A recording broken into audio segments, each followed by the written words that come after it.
There are places children are sent when they have nowhere else to go. Places meant to protect them. Places meant to give them a second chance. But sometimes, those places hide things far worse than the homes they came from. Tonight, I'm going to tell you 3 stories. Stories from foster care systems that were never meant to be heard. Stories that sound impossible, but every single one of them was reported as real. When I was 11 years old, I was placed into my 4th foster home. By that point, I had stopped unpacking my bags.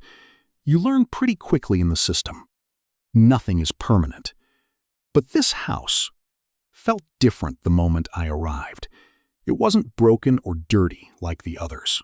It was perfect, too perfect. The foster parents, Mr. and Mrs. Halden, greeted me at the door with identical smiles. Not similar, identical. Same angle, same stillness, same lack of blinking.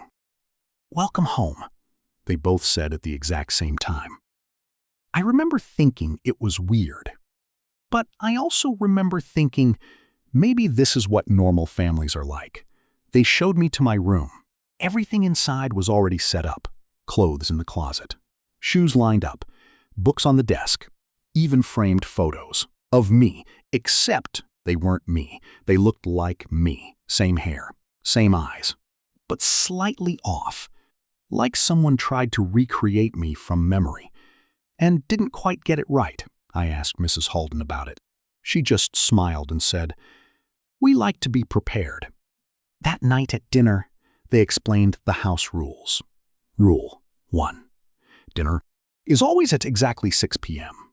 Rule 2. No leaving your room after 10 p.m. Rule 3. If you hear someone calling your name at night, do not respond. I laughed a little at that last one. Mr. Halden didn't. He leaned forward slightly and said, "We're serious about that one." At 2:14 a.m., I woke up. I didn't know why at first. Then I heard it. "Daniel!" It was my voice, not someone calling me. My voice calling itself. "Daniel! Come here!" It was coming from the hallway. Slow, soft, almost curious. I froze in bed. Then I remembered Rule 3. So I stayed still. The voice moved closer to my door. Then it stopped, and for a long time, there was silence. Until knock, knock. Something tapped gently on my door, then whispered, "Why won't you answer me?" The next morning, I told Mrs. Halden everything. She didn't look surprised. She just nodded. "Good," she said. "You followed the rules." That's when I noticed something. Her voice was slightly different, like it didn't match her face anymore, like it had been adjusted. A week later, I broke another rule. There was a door at the end of the hallway that was always locked. I found the key in Mr. Halden's coat. I don't know why I took it. Something in that house made you feel like you were being studied, measured, compared. So I opened the door and went down into the basement. What I saw down there wasn't possible. Rows of beds, each one occupied by children seeking children. Children who all looked like me, hundreds of them, every age, every version. Like someone had been trying to recreate the same child over and over again, and failing. Then one of them opened its eyes and whispered, "You're the closest one so far." I tried to run, but the stairs were gone. The door above me had vanished, and behind me Apy heard footsteps. Mr. Halden's voice echoed through the basement. "Don't be afraid," he said. "You're almost perfect." I don't remember how I got out. I woke up in a hospital 2 days later. The house had burned down.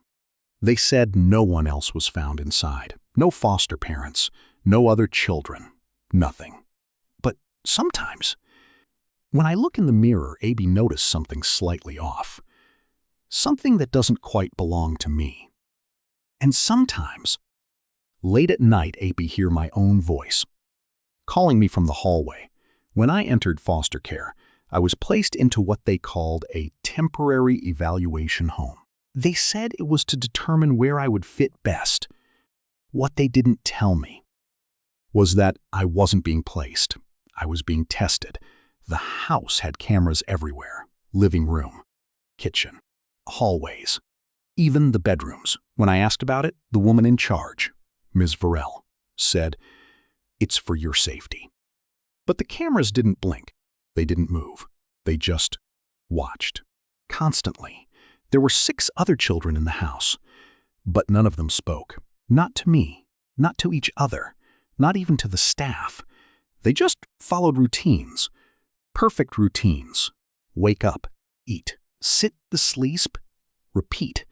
Like they weren't thinking, like they were waiting. Every day we were given activities. But they weren't normal activities. They were scenarios. One day they told us, "If the lights go out, stay where you are." So, of course, the lights went out. And then something started moving in the dark, breathing, crawling, getting closer to each of us. One of the kids screamed. Immediately, the lights turned back on, and staff rushed in, not to help, but to take the screaming child away. We never saw him again.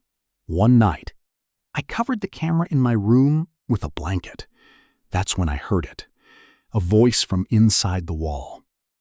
Subject resisting observation. Adjust parameters. Increase stress conditions.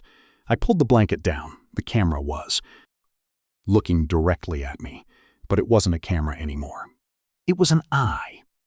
I didn't wait. I ran through the hallway, through the front door, into the woods behind the house. And when I looked back, the house wasn't there anymore. Just a large metal structure, cold, feelless, no windows, no doors, just one symbol carved into the side, a circle, with something inside it moving. They told me later that no such place existed, that there was no record of that home, no Ms. Varel, no other children, nothing. But I still feel it sometimes, that same pressure. Like something is watching me, evaluating me, waiting to see. If I passed, the last home I was placed in only had one rule. Never go into the attic. It was old, not broken, just old. Like it had been there too long. Like it didn't belong in the present anymore. The foster parents were normal. Too normal. They smiled. They laughed. They cooked dinner. But there was something wrong with their eyes. They always looked tired. Every night I heard footsteps above my room. Slow dragging back and forth, like someone was pacing. But they told me no one was up there. No one has been up there in years. One night, I couldn't take it anymore. I climbed the stairs, opened the attic door, and stepped inside. There was a child sitting in the corner, facing the wall. Completely still, I whispered, "Hello?" It didn't respond, so I got closer. And that's when I realized it wasn't breathing. The child slowly turned its head. Its face was mine, but older, worn, broken. Its mouth opened, and in my voice it said, "You shouldn't have come up here." The ending, don't remember leaving the attic. But the next morning, foster parents were gone. The house was empty. And now Apy live here alone. In the same house, in the same room. And every night Apy hear footsteps above me. Because I never left. Some children leave foster care. Some disappear into the system. And some never really leave at all. If you hear your name being called at night, don't answer.